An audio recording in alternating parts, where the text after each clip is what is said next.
Welcome to A Minute of Your Day. I'm Carol Howell, and I knew today was a good day to do a video because, well, I already had makeup on and a good shirt. Hey, that's a win-win. Today I want to talk to you about olive oil and how good it is for your body and for your brain.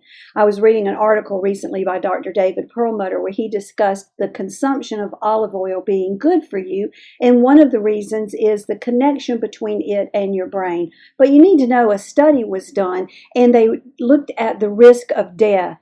The risk of death by cardiovascular disease among people who regularly consumed high-grade olive oil was reduced by 19%. People who had cancer, the risk was reduced by 17%. The people who had respiratory disease, it was decreased by 18%. And drum roll, please get this, the risk of death from a neurodegenerative disease was reduced by 29%. There is not a medicine on the market that does that, and it's olive oil. And the way it does, it helps in protecting the blood-brain barrier. The blood-brain barrier is that barrier that keeps things from getting into the brain that are toxic for the brain, and that's good, just like you have it in other parts of your system too.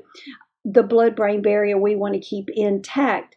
That is important for good brain health because when the blood-brain barrier has a problem, it increases inflammation, and the leading cause of Alzheimer's is inflammation. But you got to have good quality olive oil. Did you know there's a difference? If you're purchasing olive oil that's in a clear container, it's not as good for you. It needs to be in a dark container.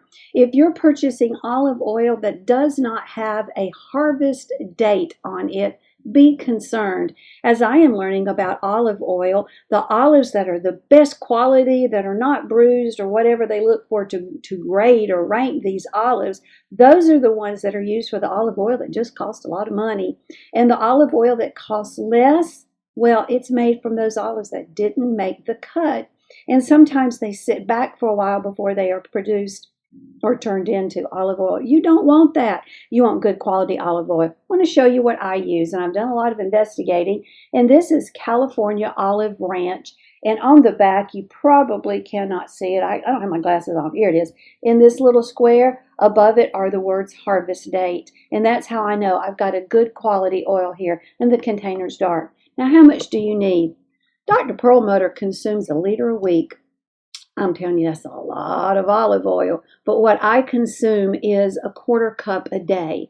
And I put this in our smoothie. You stir it in. You don't even know it's there. And we're getting that good, healthy olive oil. It's a little bit more expensive, but you know what? Being sick ain't cheap, is it? Give it a try. Olive oil is good for your body. It's good for your brain. Blessings and smiles.